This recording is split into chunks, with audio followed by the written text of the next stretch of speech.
Why do people take action?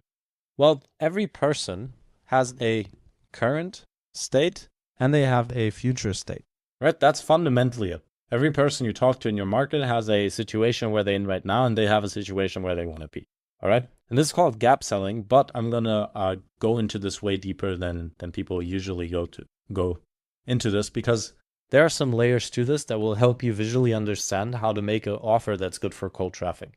And so let's imagine these two things are like tall rocks, all right?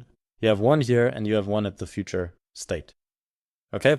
And in between this, there's nothing, all right?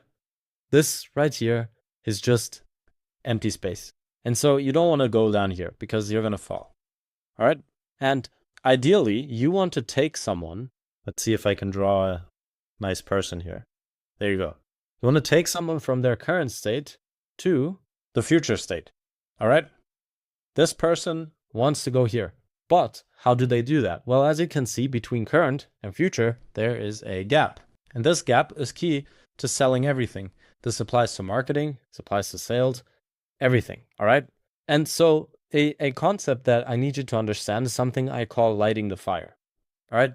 And this is just to visually represent how pain and problems and consequences relate to people buying more of your stuff, okay?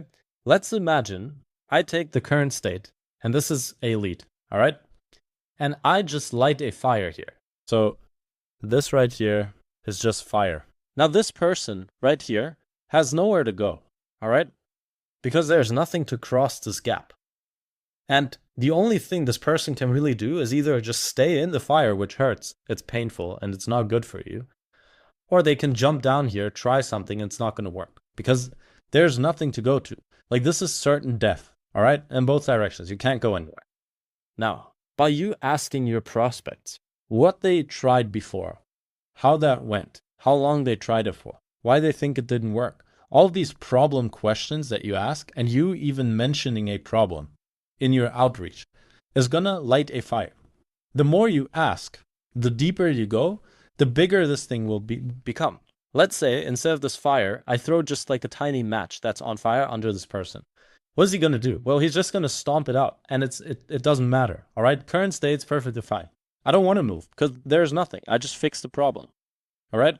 And that's why you want to find problems that people are already buying solutions for, because that means the fire is big enough that people actually want to go out of it because the current situation is too painful to begin with.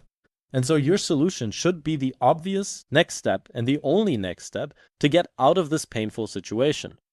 And so the way you do this is you ask people problem and pain and consequence questions in order to make this fire bigger. You're basically throwing fuel into it until it's so big that they have no choice but to take some action.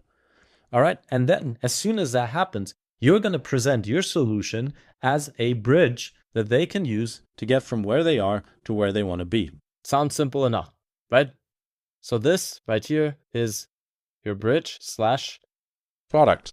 In what order you do these in doesn't really matter, right? But if you present a bridge without the fire being on, there's no reason to even look at it, all right? But knowing it's there and then lighting the fire, you know, okay, well, I can cross it.